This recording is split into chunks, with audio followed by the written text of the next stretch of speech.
projects. Now, it must feel a bit, for the audience today, this is a bit like a kind of IFI beauty contest.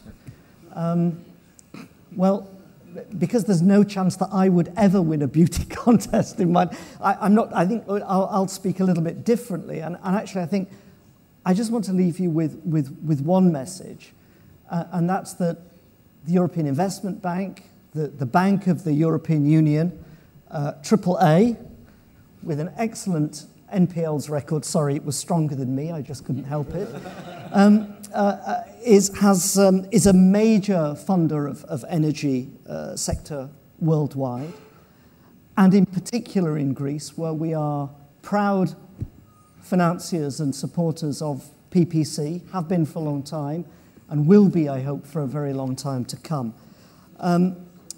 In Greece, we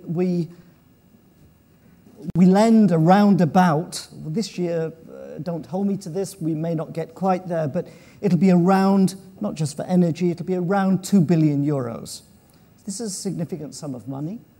Of the 70 billion euros that we lend in the bank each year. And that means that our overall exposure to Greece, in other words, what the Greek state or companies, be they state companies or the banks or private sector companies, our exposure to Greece, what they owe us, if you like, is around 17 billion euros. Now that really is a lot of money. It's about 1% of Greece's GDP. But the message that I've got is that actually we want more. We are open for business too.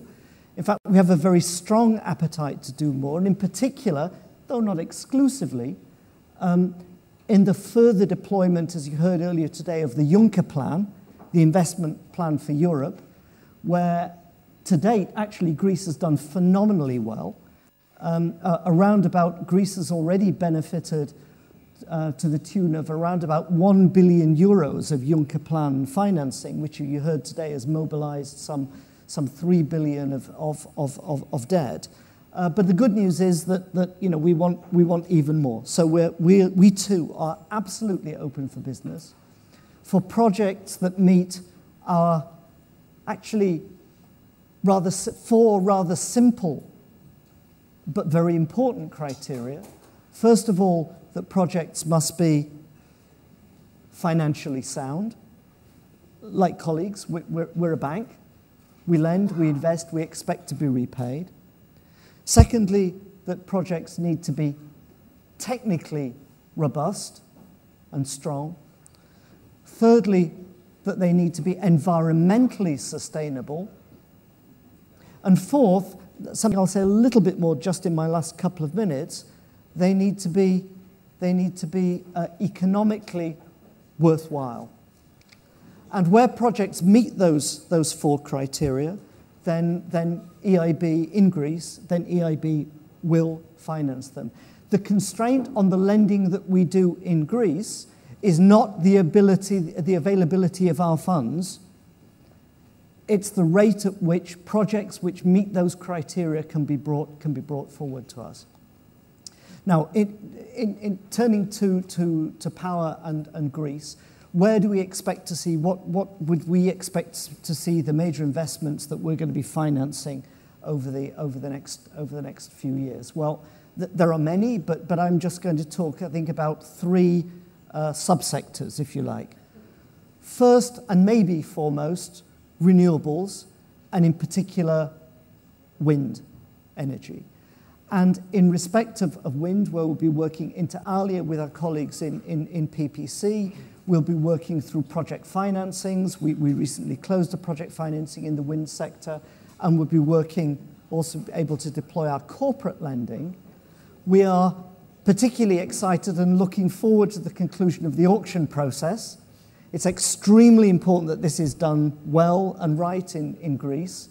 Greece has been paying rather a lot for its wind energy over recent years, and certainly in comparison with somewhere over 100 euros per megawatt hour, and certainly in comparison with some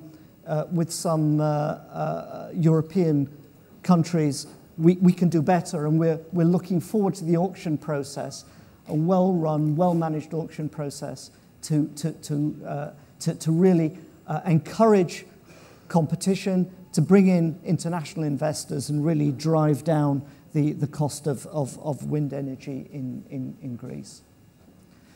The second area, which we would really like to see further focus and indeed a real focus on in Greece in the coming years, is energy efficiency.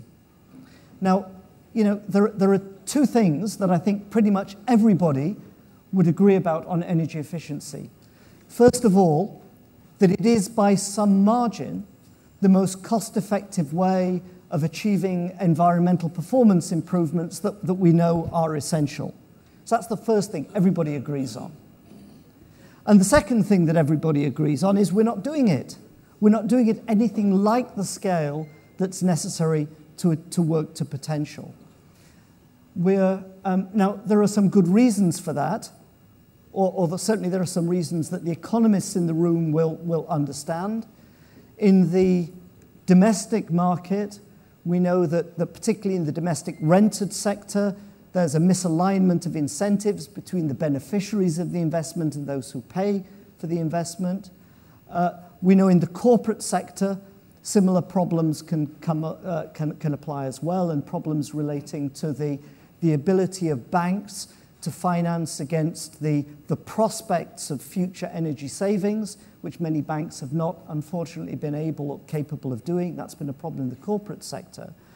And then, of course, there's also enormous potential in the public sector.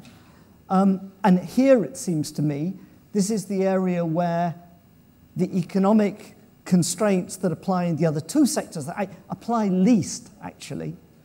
And in particular, there's enormous potential through new models like energy performance contracting for the public sector to engage with private partners in models in which the private sector comes in, assesses the energy performance of public buildings, universities, hospitals, schools, whatever it might be, or perhaps street lighting, and then partners with the public sector to share in, to take a stake in, to risk share on the savings that are achieved. Now, I was extremely interested to hear about some of the potential futures for PPC as energy service providers in the future.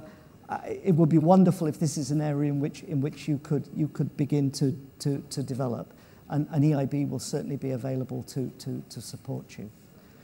The third area, of course, and I'm going to say, I'm just simply going to note this because there's been a great deal said about it already today, the importance of interconnectors. The economic case for the interconnector investments across the islands within Greece is extraordinarily strong. I think the economics of some of the more optimistic international interconnectors are perhaps, the economics are maybe a little bit weaker, but certainly for the domestic interconnectors, they're very, very strong.